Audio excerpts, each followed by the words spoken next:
Good morning. Right, second year విద్యార్థులకు 2020-21 సంవత్సరానికి స్వాగతం సుస్వాగతం. మరి మనం సెకండ్ ఇయర్లో ఇప్పుడు మొట్టమొదటి క్లాస్ను వినబోతున్నాం. మనం ఫస్ట్ ఇయర్ను పూర్తి చేసుకొని మంచి సత్ఫలితాలు సాధించి మరి సెకండ్ ఇయర్లో అడుగు పెట్టినటువంటి విద్యార్థులందరికీ కూడా ప్రత్యేక కృతజ్ఞతలు. మరి కరోనా సమయాన్ని మనం కొంత ఆలస్యంగా క్లాసులు స్టార్ట్ అవుతున్నప్పటికీ మరి ఈ రోజు నుంచి విద్యార్థులందరూ కూడా తప్పనిసరిగా క్లాసులకు హాజరవుతూ నోట్స్ను తప్పనిసరిగా మెయింటైన్ చేసుకుంటూ మన సెకండ్ ఇయర్ను ఆన్లైన్లోనే దిగ్విజయం చేసుకుందామని మిమ్మల్ని కోరుతున్నాను. మరి మనం సెకండ్ ఇయర్లో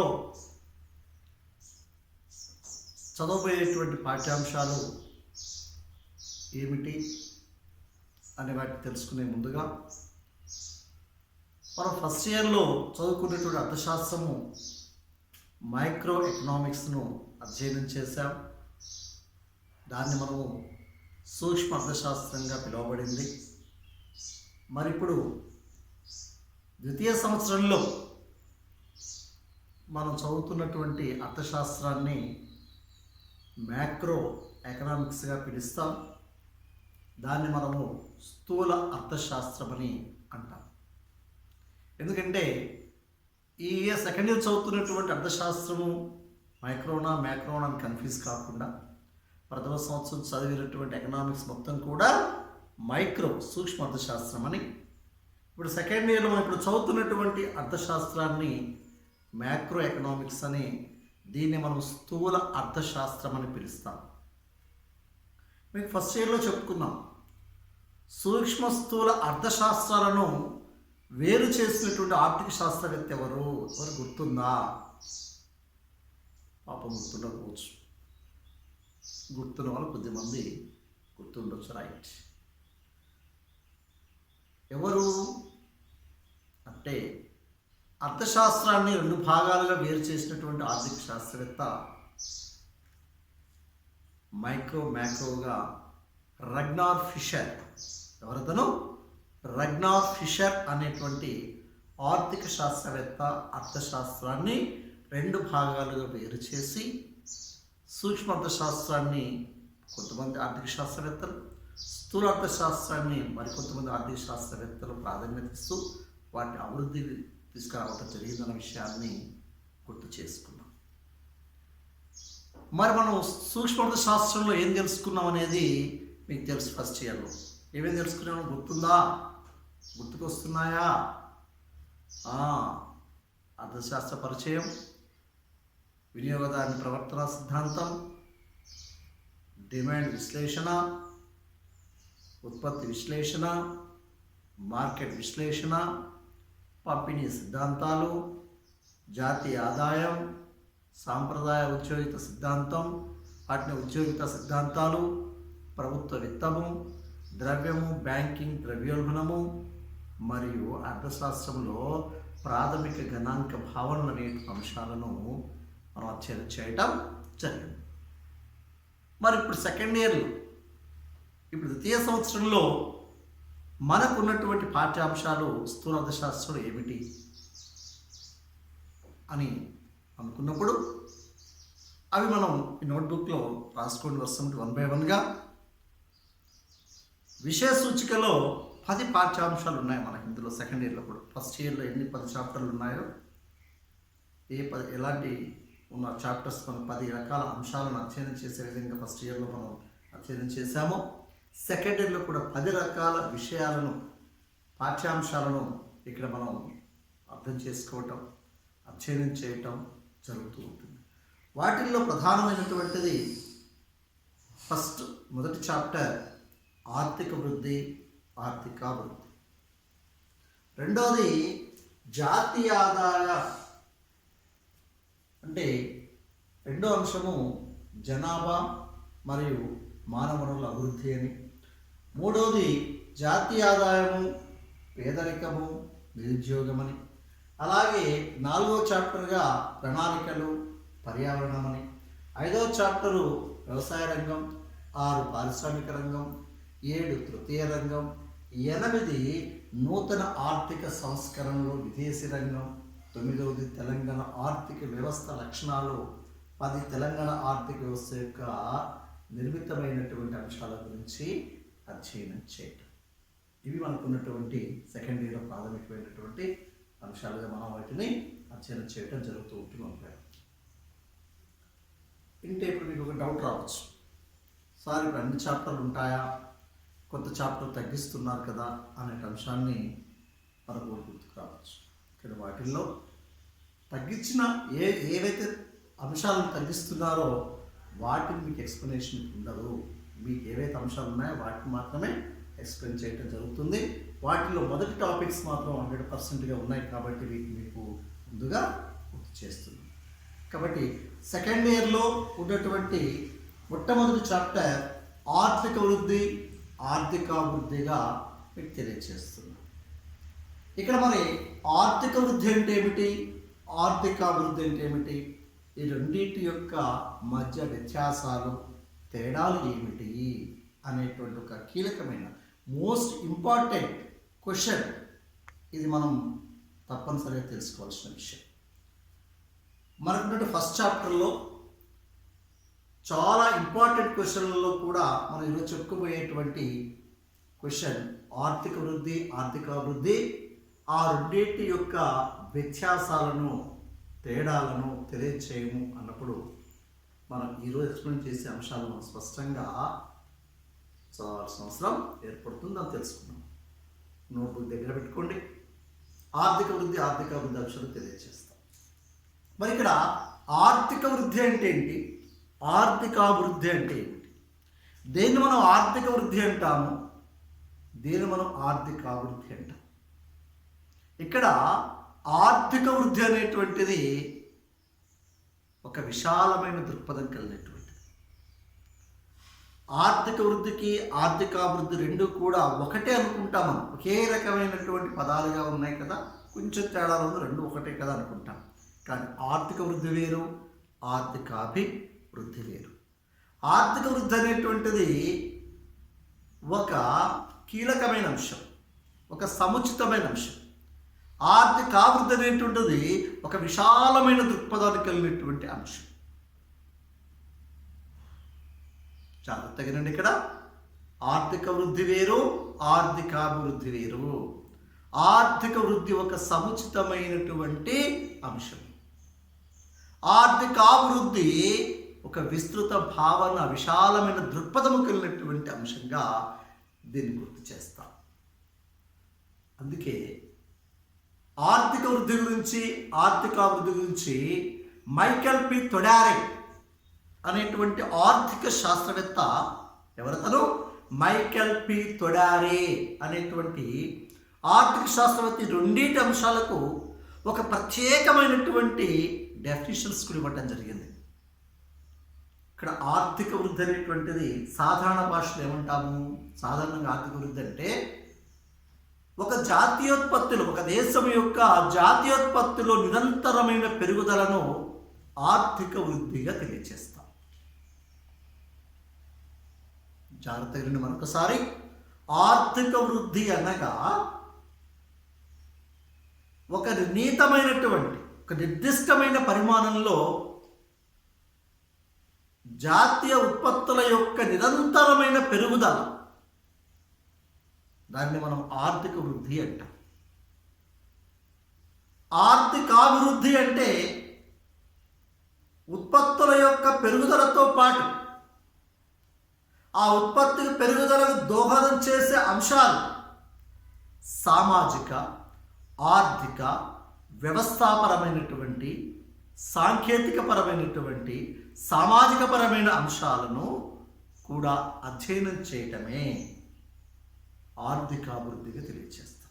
ఒక ఉత్పత్తుల పెరుగుదలలో మార్పు మాత్రమే కాదు, సామాజిక అంశాలలో మార్పు, ఆర్థిక అంశాలలో మార్పు, వ్యవస్థాగతమైన అంశాలలో మార్పు, ప్రగతిశీల కార్యకలాపాలలో కూడా మార్పు ఉన్నప్పుడే, అధ్యయనం చేసినప్పుడే, అంశాలను పరిగణలో తీసుకున్నప్పుడే నిజమైన అభివృద్ధి, దాన్ని ఆర్థిక అభివృద్ధిగా తెలియజేస్తారు ఆర్థిక శాస్త్రం. అందుకే ఇక్కడ మైకెల్ పి తొడార్ అంటాడు, ఆర్థిక వృద్ధి సంకుచితమైనది, కేవలం ఒక అభివృద్ధిని మాత్రమే, ఉత్పత్తి యొక్క పెరుగుదలను మాత్రమే అధ్యయనం చేయటం జరుగుతూ ఉంటుందని చెప్పాడు. అందుకే ఆర్థిక వృద్ధి అంటే ఇక్కడ సంకుచితమైన భావన కలిగినటువంటిది. సంకుచితము అంటే ఒకే అంశాన్ని దృష్టిలో పెట్టుకొని దాని యొక్క పెరుగుదలను, వృద్ధిని మాత్రమే పరిగణలో తీసుకున్నారు. ఉత్పత్తి యొక్క పెరుగుదల ఒక్కటే కదా, కాబట్టి సంకుచితమైన భావన అన్నాడు మైకెల్ పి తొడార్. మరి ఇక్కడ మైకెల్ పి తొడార్ ఆర్థికాభివృద్ధి ఏమన్నాడు? ఆర్థికాభివృద్ధి అనేటువంటి ఒక విశాలమైన దృక్పథం కలిగినటువంటిది. అంటే ఉత్పత్తుల పెరుగుదలతో పాటు జీవన ప్రమాణ స్థాయిలను, పేదరిక తగ్గుదలను, నిరుద్యోగిత తగ్గుదలను, ఉపాధి అవకాశాల పెరుగుదలను, సామాజికపరమైన మార్పులను, వీటన్నింటినీ సమానమైన దృక్పథంలో వృద్ధి చెందటమే, వీటన్నింటిని కూడా అధ్యయనం చేసేటువంటి అంశమే ఆర్థికాభివృద్ధిగా తెలియజేస్తాడు మైకెల్ పి తొడార్. అందుకనే ఆర్థిక వృద్ధి వేరు, ఆర్థికాభివృద్ధి వేరుగా మనం దాన్ని తెలియజేస్తాం. ఆర్థిక వృద్ధి అనేటువంటిది కేవలం ఒక జాతీయ ఆదాయంలో జీడిపిని మాత్రమే అధ్యయనం చేస్తుంది. జీడిపి అంటే గ్రాస్ డొమెస్టిక్ ప్రొడక్ట్. జీడిపి అనగా గ్రాస్ డొమెస్టిక్ ప్రొడక్ట్, స్థూల దేశీయోత్పత్తిని మాత్రమే పరిగణలో తీసుకుంటుంది. వస్తు సేవల యొక్క ఉత్పత్తులు మాత్రమే, పెరుగుదలను మాత్రమే పరిగణించాలి. అందుకే ఇక్కడ ఏమన్నాము? ఆర్థిక వృద్ధి అంటే వస్తు సేవల యొక్క ఉత్పత్తులు పెరుగుదల, నిరంతరమైన పెరుగుదలనే ఆర్థిక వృద్ధి అన్నాం. మరి ఆర్థికాభివృద్ధి ఉత్పత్తుల, వస్తు సేవల యొక్క పెరుగుదలతో పాటు వ్యవస్థాపరమైన, సామాజికమైన, ఆర్థికపరమైన, తర్వాత అనేక అంశాలలో మార్పును తీసుకొచ్చేటువంటి వాటి గురించి అధ్యయనం చేసేటువంటి అంశమే ఆర్థికాభివృద్ధిగా పిలుస్తాం. ఈ విధమైనటువంటి డెఫినిషన్స్ను మైకెల్ పి తొడార్ రెండింటి మధ్య ఉన్నటువంటి డెఫినిషన్లు, వ్యత్యాసాలను కూడా తెలియజేశారు. డెఫినిషన్ల వ్యత్యాసాలు మాత్రమే కాదు, నిర్వచనాల్లో భేదాలు మాత్రమే కాకుండా ఆర్థిక వృద్ధి దేనికి ప్రాధాన్యత ఇస్తుంది, ఆర్థికాభివృద్ధి ఏ అంశాన్ని అధ్యయనం చేస్తుందో కూడా మనం ఇక్కడ తెలుసుకోవచ్చు. ఆర్థిక వృద్ధికి, ఆర్థికాభివృద్ధి మధ్య ఉన్నటువంటి నిర్వచనాలలో మాత్రమే వ్యత్యాసాలు కాదు, అభివృద్ధి చెందిన దేశాలలో అభివృద్ధి, ఇక్కడ మనం ఆర్థిక వృద్ధి అనేటువంటిది అభివృద్ధి చెందిన దేశం సంబంధించినటువంటిది, ఆర్థికాభివృద్ధి అనేటువంటిది చెందుతున్న దేశం సంబంధించినటువంటిది. ఈ రెండింటి మధ్య ఉన్నటువంటి వ్యత్యాసాలు పూర్తి స్థాయిలో మనకు వ్యత్యాసం కనిపిస్తూ ఉంటుంది. ఆ వ్యత్యాసాలను ఆర్థిక వృద్ధికి, ఆర్థికాభివృద్ధి మధ్య ఉన్న వ్యత్యాసాలుగా భావించి ఇక్కడ మనకు మైకెల్ పి తొడార్ రెండింటి మధ్య డిఫరెన్సెస్, భేదాలను కూడా మనం ఇక్కడ తెలియచేయటం జరిగింది. మరి ఇక్కడ ఆర్థిక వృద్ధి అంటే ఏమిటి తెలుసుకుందాం, ఆర్థికాభివృద్ధి అంటే ఏంటో తెలుసుకుందాం. ఈ రెండింటి మధ్య ఉన్న వ్యత్యాసాలు ఏందో ఇప్పుడు తెలుసుకోబోతున్నాం. రైట్. ఆర్థిక వృద్ధిలో వస్తు సేవల యొక్క పెరుగుదలను మాత్రమే అధ్యయనం చేస్తూ ఉంటుందని తెలుసుకుందాం. ఇంతకుముందు చెప్పుకున్నాం, ఆర్థిక వృద్ధి దేన్ని అధ్యయనం చేస్తూ ఉంటుంది? ఒక దేశం యొక్క నిర్ణీత కాలంలో నిర్దిష్టమైనటువంటి ఉత్పత్తి పెరుగుదలను తెలియచేస్తూ ఉంటుంది. వస్తు సేవల యొక్క పెరుగుదలను మాత్రమే ఒక సంవత్సర కాలంలో ఒక దేశంలో ఉత్పత్తి యొక్క పరిమాణాల పెరుగుదలను తెలియచేస్తుంది. నిరంతరమే పెరుగు ఎలా ఉండాలి? ఒక సంవత్సరం పెరుగుదల ఉండి మరొక సంవత్సరం తగ్గుదల ఉత్పత్తి ఉన్నప్పుడు నిరంతర పెరుగుదల కొనసాగించబడే ఉత్పత్తులలో వచ్చే నిరంతరమైన పెరుగుదలనే వస్తు సేవల యొక్క నిరంతరమైన ఉత్పత్తుల పెరుగుదలనే మనం ఏమంటున్నాం? ఇక్కడ ఆర్థిక వృద్ధిగా తెలియజేస్తుంది. అందుకే ఇక్కడ ఆర్థిక వృద్ధి దేన్ని అధ్యయనం చేస్తూ ఉంటుంది? ఆర్థిక వ్యవస్థలో ఉండేటువంటి వస్తు సేవల యొక్క నిరంతరమైన పెరుగుదల అధ్యయనం చేస్తూ ఉంటుంది. అది ఆర్థికాభివృద్ధి అధ్యయనం చేస్తూ ఉంటుంది. ఉత్పత్తులతో పాటు నిరంతర ఉత్పత్తితో పాటు ఆర్థిక వృద్ధితో పాటు అంటే ఇందులో వస్తు సేవ ఉత్పత్తితో పాటు వ్యవస్థాపరమైన, సాంఘికపరమైన, ఆర్థికపరమైన, మౌలికపరమైన అంశాలను కూడా అధ్యయనం చేయటంలో ఆర్థికాభివృద్ధి ప్రాధాన్యత ఇస్తూ ఉంటుందన్న అంశాన్ని గుర్తు చేస్తాం. ఇక ఆర్థిక వృద్ధిలో రెండో భేదం ఏంటి అంటే ఇది ఏకోన్ముఖమైనటువంటిది. ఏకోన్ముఖం అంటే ఒకే అంశాన్ని దృష్టిలో పెట్టుకొని దాని యొక్క మార్పుకు, పెరుగుదలకు, వృద్ధికి మాత్రమే ప్రాధాన్యత ఇస్తూ ఉంటుంది. అందుకే దీన్ని ఆర్థిక వృద్ధి అనేటువంటి ఏకోన్ముఖమైనటువంటి విధానాన్ని అవలంబిస్తుందన్న విషయాన్ని తెలియజేశాను. మరి అది ఆర్థికాభివృద్ధి బహుముఖమైనటువంటిది. కేవలము ఒక వస్తు సేవల ఉత్పత్తి పరిమాణంలో మార్పులు మాత్రమే కాదు, సామాజికమైన, ఆర్థికపరమైన, వ్యవస్థాపరమైన, మౌలికపరమైన అనేక రకాల అంశాలను అధ్యయనం చేస్తూ ఉంటుంది కాబట్టి, పరిశీలనలో తీసుకుంటుంది కాబట్టి, వాటి గురించి మరి మార్పును కోరుకుంటుంది కాబట్టి ఇక్కడ మరి ఆర్థికాభివృద్ధిని ఏమని పిలుస్తున్నాం? ఇక్కడ మనము బహుముఖ అంశంగా, బహుముఖ విస్తృత అధ్యయనంగా ఆర్థికాభివృద్ధిని తెలియజేస్తాం. అందుకే ఇక్కడ ఏకోన్ముఖం అంటే ఒక ఉత్పత్తి పెరుగుదలనే. ఇక్కడ ఉత్పత్తి పెరుగుదలతో పాటు సామాజిక, ఆర్థిక, సాంఘిక, ప్రగతిశీల అనేక రకాల అంశాలను, మౌలిక సంబంధమైన, వ్యవస్థాపరమైనటువంటి అంశాలను కూడా అధ్యయనం చేయటం జరుగుతూ ఉంటుంది. కాబట్టి దీన్ని బహుముఖ అంశంగా, బహుముఖ అధ్యయన పద్ధతిగా ఆర్థికాభివృద్ధిలో ఉంటుంది. నెక్స్ట్ మరొకటి ఆర్థిక వృద్ధి. మూడో అంశంలో వ్యత్యాసం ఏంటి? ఆర్థిక వృద్ధి పరిమాణాత్మకమైనటువంటిది, క్వాంటిటేటివ్, పరిమాణాత్మకమైన అంశాన్ని మాత్రమే పరిగణ తీసుకుంటుంది. పరిమాణం, ఎంత ఉత్పత్తి అయింది, ఎంత పెరుగుదల వచ్చింది, ఇది పరిమాణాత్మక అంశాలను అధ్యయనం చేస్తుంది. కానీ ఆర్థికాభివృద్ధి పరిమాణాత్మకమైన అంశాలతో పాటు జీవన ప్రమాణ స్థాయిని, నిరుద్యోగితను, పేదరికాన్ని, జీవన ప్రమాణ స్థాయిలను వీటన్నింటినీ అధ్యయనం చేస్తుంది. ఇక్కడ పరిమాణాత్మక అంశాలను అధ్యయనం చేస్తుంది. ఇక్కడ పరిమాణాత్మకమైన అంశాలతో పాటు గుణాత్మకమైనటువంటి అంశాలను కూడా అధ్యయనం. గుణాత్మకమైన అంశాలంటే సామాజిక పరమైనటువంటి మార్పులను కూడా అధ్యయనం చేస్తూ ఉంటుంది.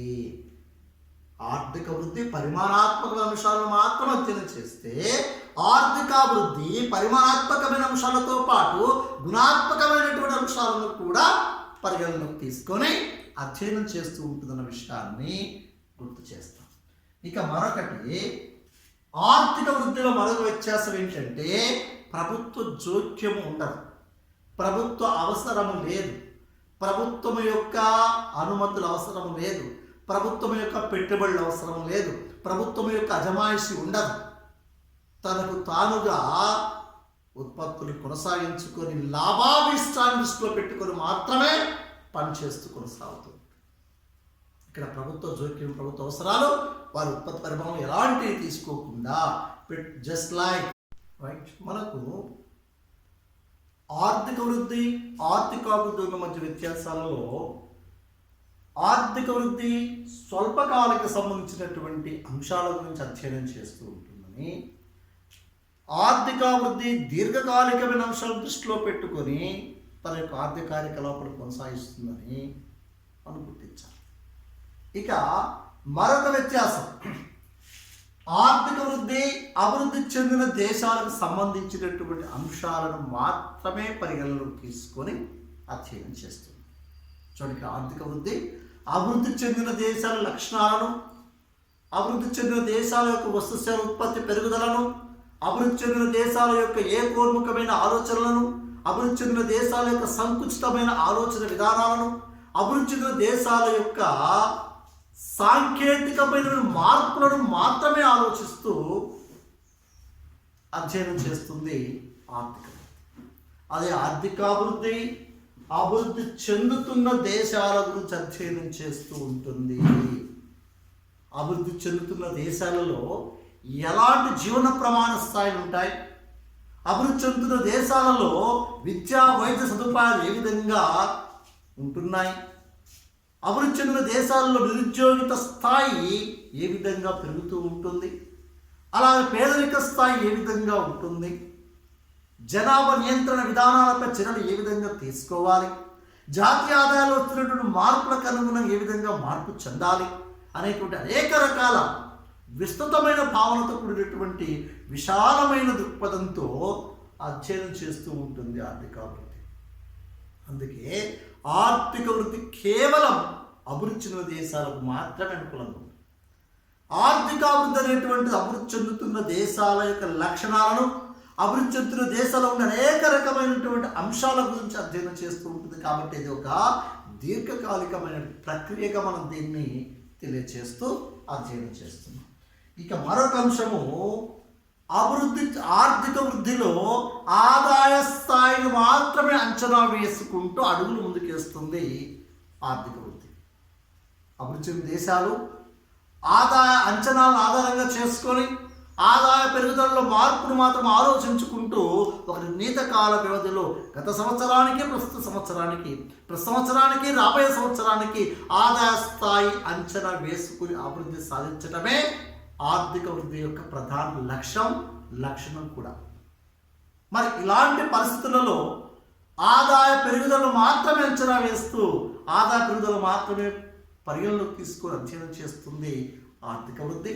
అది ఆర్థికాభివృద్ధి ఆదాయాల పెరుగుదలతో పాటు ప్రజల యొక్క జీవన విధానాన్ని, అంటే పేదరికాన్ని తగ్గించటం, ఉద్యోగావకాశాలు పెంచటం, జీవన ప్రమాణ స్థాయిని పెంచేటువంటి విద్యా వైద్య సదుపాయాలు మెరుగుపరచటం, ఆర్థిక అసమానతలను తొలగించటం, ఆర్థిక వ్యత్యాసాలను రూపుమాపటం, ప్రాంతీయ అసమానతలను తొలగించటం, ఇలాంటి అనేక రకమైనటువంటి సామాజిక, ఆర్థిక, వ్యవస్థాపరమైన, సామాజికపరమైన మౌలికమైన వసతులను అధ్యయనం చేయటంలో, వాటిని కల్పించటంలో ఈ యొక్క ఆర్థికాభివృద్ధి యొక్క పాత్ర చాలా కీలకమైన విషయాన్ని మనం గుర్తు చేస్తాం.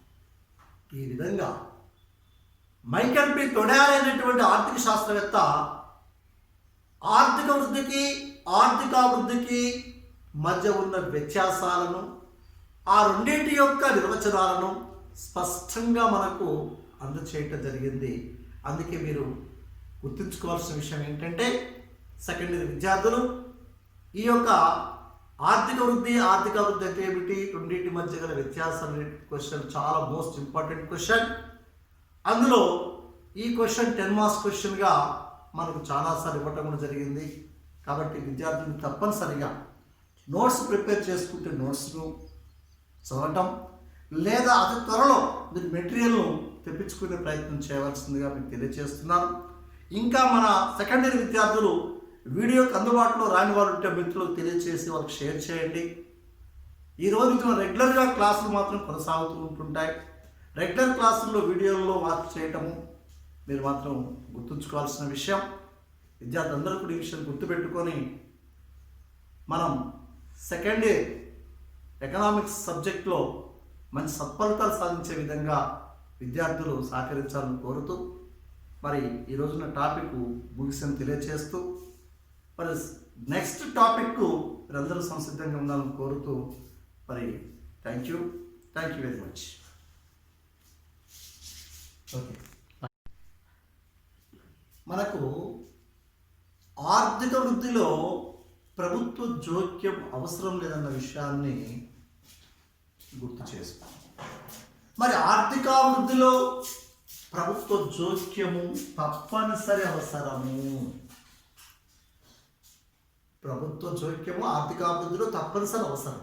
ఎందుకంటే ఆర్థికాభివృద్ధి ఉత్పత్తిలో పెరుగుదల మాత్రమే కాకుండా గుణాత్మకమైన అంశాలను, ప్రజల జీవన ప్రమాణ స్థాయిని, విద్యా వైద్య సదుపాయాలను, సామాజిక రంగాలను, వ్యవస్థాపరమైన కార్యకలాపాలను వాటిని అభివృద్ధి చేయవలసిన అవసరం ఏర్పడుతూ ఉంటుంది. పారిశ్రామిక రంగాల ఉత్పత్తి కొనసాగాలంటే పరిశ్రమలకు కావాల్సినటువంటి విద్యుత్తు, రవాణా, రోడ్డు వ్యవస్థ,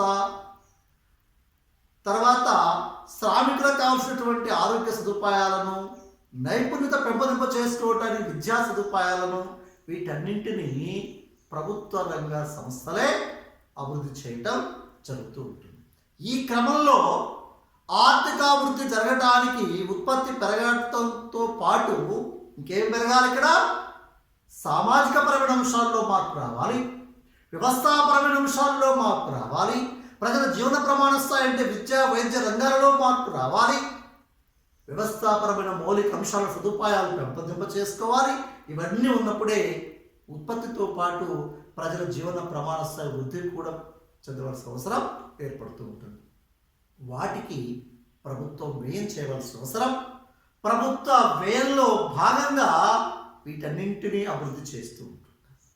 ఆర్థికాభివృద్ధి అనేటువంటిది కేవలం ఉత్పత్తి మాత్రమే కాదు, పేదరికాన్ని తగ్గించటం, ఉద్యోగ అవకాశాలు పెంచటం, విద్యా వైద్య సదుపాయాలు మెరుగుపడే విధంగా చూడటం, ప్రజల జీవన ప్రమాణ స్థాయిని పెంచటం, మంచి ఆహారం, మంచినీటి సదుపాయాలు, వ్యవసాయ రంగాలు, పారిశ్రామిక రంగాలు, తృతీయ రంగాల అభివృద్ధికి అనేక రకాల వ్యవస్థాపరమైన కార్యకలాపాలు అభివృద్ధి చేయవలసిన అవసరం ప్రభుత్వాల యొక్క తప్పనిసరి బాధ్యతగా ఈరోజు మనం గమనిస్తున్నాం.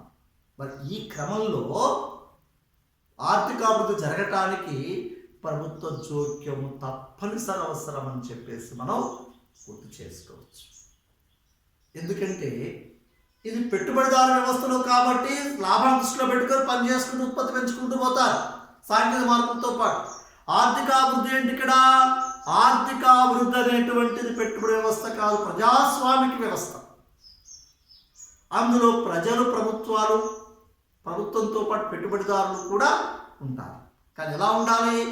ప్రజల అభిష్టం మేరకు, ప్రభుత్వ ఆదేశానుసారం ప్రజల అభిష్టము మేరకు ఉత్పత్తులు తయారు చేసుకుంటూ, ప్రభుత్వ ఆదేశానుసారం పనిచేసుకుంటూ, ప్రభుత్వ సౌకర్యాలను పెంపొందింప చేసుకుంటూ, మేము అందించేటువంటి సేవలు వినియోగించుకుంటూ ఉత్పత్తిదారుల ఉత్పత్తిని ప్రజా అనుకూలమైనటువంటి ప్రజా జీవన ప్రమాణ స్థాయి పెంపొందింప చేసే విధంగా, వ్యవస్థాపరమైన కార్యకలాపాలు అభివృద్ధి చెందే విధంగా, ఆర్థిక వ్యవస్థ అభివృద్ధికి అనుకూలంగా, మౌలిక సదుపాయాలు అభివృద్ధి చెందే విధంగా రూపకల్పన ఏర్పాటు చేసుకుని జరుగుతుంది ప్రజాస్వామిక వ్యవస్థ.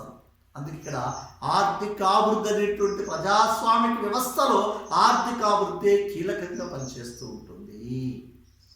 కాబట్టి ఇక్కడ ప్రభుత్వ జోక్యము తప్పనిసరి అవసరంగా ఉంటుందన్న విషయాన్ని తెలియజేస్తాం. ఇక ఆర్థిక వ్యవస్థలో అధిక సాంకేతికమైన మార్పులు ఆలోచిస్తూ ఉంటుంది. సాంకేతికమైన మార్పులు ఆలోచిస్తూ ఉంటుంది ఆర్థిక వ్యవస్థ. సాంకేతికమైన మార్పులు చేసుకుంటూ ఉత్పత్తిలో మార్పులు ఆలోచిస్తుంది, ఉత్పత్తిలో పెరుగుదలను ఆలోచిస్తూ ఉంటుంది ఆర్థిక వృద్ధి.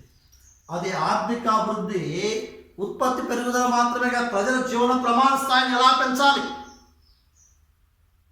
ప్రజల యొక్క విద్య, వైద్య, శిక్షణ, నైపుణ్యత అవసరాలను ఏ విధంగా మెరుగు చేయాలి, పేదరికాన్ని ఎలా తగ్గించాలి, ఉద్యోగ అవకాశాలు ఎలా పెంచాలి, మౌలికమైన అంశాలను ఏ విధంగా వృద్ధిలో తీసుకురావాలి అనే వాటిపై దృష్టి సారిస్తూ జీవన ప్రమాణ స్థాయి పెంపొందించే దిశలో కార్యకలాపాలను కొనసాగిస్తూ ఉంటుంది ఆర్థిక. మరొక వ్యత్యాసం ఏంటంటే ఇక్కడ ఆర్థిక వృద్ధిలో సాంప్రదాయ ఆర్థిక శాస్త్రవేత్తలు దీన్ని సపోర్ట్ చేస్తుంటారు, సమర్థించడం జరుగుతూ ఉంటుంది. సాంప్రదాయ ఆర్థిక శాస్త్రవేత్తలలో ప్రధానంగా ఏసీపీ, జేబీసీ సిద్ధాంత ఆర్థికవేత్తలు ఏమంటారంటే supply creates its own demand. Supply తన డిమాండ్ తానే సృష్టించుకుంటుంది అనే సిద్ధాంతాన్ని చెప్పాడు జేబీసీ. అంటే ఇక్కడ ఉత్పత్తులు పెరిగితే ప్రజల ఆదాయ స్థాయి పెరుగుతుంది, వారి యొక్క వేతన స్థాయిలు పెరుగుతుంటాయి. వేతన స్థాయి పెరిగితే కొనుగోలు శక్తి పెరుగుతుంది, కొనుగోలు శక్తి పెరిగితే కొనుగోలు పరిమాణం పెంచాలి, ఆటోమేటిక్గా ఉత్పత్తుల పరిమాణం మరింతగా అభివృద్ధి చెందుతూ ఉంటుందని తెలియజేస్తారు ఆ సిద్ధాంతం ప్రకారం. కానీ ఆధునిక ఆర్థిక శాస్త్రవేత్తలు ఆర్థికాభివృద్ధి సిద్ధాంతాన్ని సమర్థిస్తారు. అందులో నోబెల్ బహుమతి పొందినటువంటి అమర్త్య సేన్ అనేటువంటి ఆర్థిక శాస్త్రవేత్త మనకు అర్థశాస్త్రంలో భారత అభివృద్ధికి అమర్త్య సేన్ ఆలోచనను జోడించి అలా అభివృద్ధి చేసుకోవటం జరుగుతుంది. అమర్త్య సేన్ యొక్క ఉద్దేశ ప్రకారం ఏంటంటే స్వేచ్ఛ సమానత్వాలకు ప్రాధాన్యత ఇస్తుంది. ఇవి సామాజిక అంశాలు కదా, ఆర్థిక అంశాలు కావు కదా, ప్రత్యేక ఉత్పత్తి పరిమాణం యొక్క పరిమితమైనది కాదు కదా. అలా ఆధునిక ఆర్థిక శాస్త్రవేత్తలు సామాజిక వ్యవస్థాపరమైనటువంటి అంశాల ప్రాధాన్యతనిస్తూ ఆర్థిక వ్యవస్థ అభివృద్ధి చెందాల ఉద్దేశంతో ఆధునిక ఆర్థిక శాస్త్రవేత్తలు ఆర్థికాభివృద్ధిని సమర్థించడం జరిగింది. అలాగే ఆర్థిక వృద్ధి మరొక వ్యత్యాసం ఏంటంటే ఇక్కడ ఆర్థిక వృద్ధి సంకుచితమైనది. ఇంతకుముందు మనం చెప్పుకున్నాం ఫస్ట్ డెఫినిషన్స్ అప్పుడు మైకేల్ పి తోడర్ నిర్వచనం అప్పుడు చెప్పుకున్నాం. మైకేల్ పి తోడర్ ఏమన్నాడు ఇక్కడ ఆర్థిక వృద్ధి సంకుచితమైన భావన కలిగినటువంటి ఒకే అంశాన్ని దృష్టిలో పెట్టుకొని ఆ విషయం పట్ల ఎక్కువ దృష్టి సారిస్తూ పోతుంటారు. ఏదో ఒక విషయం ఉత్పత్తుల యొక్క పెరుగుదల, వస్తు సేవల యొక్క పెరుగుదలే ఆర్థిక వృద్ధి. కానీ మరి ఇక్కడ ఆర్థికాభివృద్ధి అనేటువంటిది విస్తృతమైన భావన కలిగినది అని తెలియజేస్తుంది. ఒక ఉత్పత్తి ఒకటే కాదు, మిగతా ఉత్పత్తికి దోహదపడేటువంటి మిగతా అనేక రకాల అంశాల గురించి కూడా అధ్యయనం చేయటం జరుగుతుందని తెలియజేస్తారు ఆర్థికాభివృద్ధిలో వ్యత్యాసం. నెక్స్ట్ మరొకటి ఆర్థిక వృద్ధిలో వ్యత్యాసాల మరొక అంశం ఏంటంటే ఇది స్వల్పకాలానికి సంబంధించినటువంటి. ఆర్థిక వృద్ధిలో ఉత్పత్తి యొక్క పెరుగుదల ఒక నిర్ణీత కాలాన్ని, ఒక నిర్దిష్టమైనటువంటి కాలాన్ని నిర్ణయించి ఒక నిర్ణీత కాలంలో ఇంత ఉత్పత్తుల పరిమాణం పెంచాలనేటువంటి అంశాన్ని దృష్టిలో పెట్టుకొని కొనసాగిస్తూ ఉంటారు ఆర్థిక కార్యకలాపాలు. అందుకే ఒక నిర్దిష్టమైనటువంటి నిర్ణీతమైన కాలాన్ని నిర్ణయించుకొని ఉత్పత్తుల పరిమాణం పెంచుతారు. కాబట్టి దీన్ని ఏమన్నా అంటే ఇది స్వల్పకాలానికి సంబంధించి ఒక నిర్ణీత కాలం, ఒక నిర్దిష్ట పరిమాణం, ఒక నిర్ణీత సంవత్సరం దృష్టిలో పెట్టుకొని చేస్తారు. అందుకే ఇది స్వల్పకాలానికి సంబంధించినటువంటి. అదే ఆర్థికాభివృద్ధి అనేటువంటిది దీర్ఘకాలానికి సంబంధించినటువంటి. ఇది 20 నుంచి 25 సంవత్సరాల అంతకంటే ఎక్కువ కూడా దృష్టిలో పెట్టుకొని ఆర్థిక కార్యకలాపాలను కొనసాగిస్తూ ఉంటుంది ఆర్థికాభివృద్ధి. దానికి చిన్న ఎగ్జాంపుల్ చెప్తారు. ఇక్కడ ఆర్థిక వృద్ధి అంటే పెట్టుబడిదారులు, ఆర్థికాభివృద్ధి అంటే ప్రజాస్వామిక వ్యవస్థగా చెప్పుకున్నాం కదా. ఇక్కడ స్వల్పకాలానికంటే ఒక పెట్టుబడిదారుడు తను పెట్టేటువంటి ₹1,00,000 పెట్టుబడిని ఒక సంవత్సర కాలంలో, ఒక 6 నెలల్లో, ఒక సంవత్సరం, 2 సంవత్సరాల్లో ఎమ్మడి ఆదాయం రావడానికి ఆలోచన చేసుకుంటూ పెట్టుబడి పెడతారు.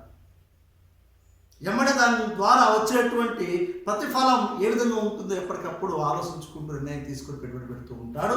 దీంట్లో ₹1,00,000 పెట్టుబడి పెట్టాను, 6 నెలల్లో ₹1,00,000 వచ్చిందా, ₹1,25,000 వచ్చిందా, సంవత్సరంలో ₹2,00,000 వచ్చాయా అని ఒక నిర్ణీత కాలం దృష్టిలో పెట్టుకుని అంచనా వేసుకొని లాభార్జన దృష్టిలో పెట్టుకుని పనిచేస్తాడు స్వల్పకాలంలో పెట్టుబడి పెట్టేవాడు.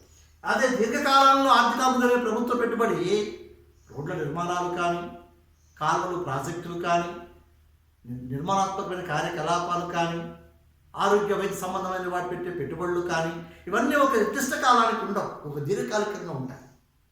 వాటి ఫలితాలు దీర్ఘకాలికంగా ఆలోచిస్తారు. అవి ఒక సంవత్సరానికి ఉండవు, 10 కానీ 20 కానీ అంతకంటే ఎక్కువ సంవత్సరాలు కూడా పట్టవచ్చు. ఒక నిర్దిష్టమైన కాలానికి కాదు, ఒక సుదీర్ఘమైనటువంటి కాలాన్ని దృష్టిలో పెట్టుకొని భవిష్యత్తు తరాలను దృష్టిలో పెట్టుకొని ఆలోచించటం జరుగుతుంది. ఈ విధంగా ఆర్థిక అభివృద్ధి అనేటువంటిది దీర్ఘకాలానికి సంబంధించినటువంటి ఒక ప్రక్రియ. ఇదేమో స్వల్పకాలిక ప్రక్రియ. ఇప్పుడు నిర్ణీత కాలంలో ఎంత పెట్టుబడి పెట్టామో, ఎంత ప్రతిఫలాన్ని పొందాము, ఎంత లాభాన్ని ఆశించాము.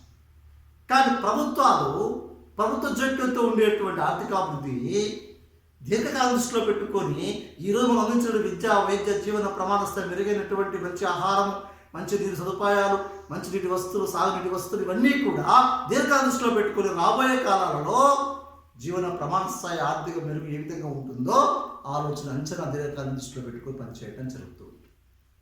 ఇది ఆర్థిక వృద్ధికి ఉన్నటువంటి వ్యత్యాసం స్పష్టంగా కనిపించడం జరుగుతుంది.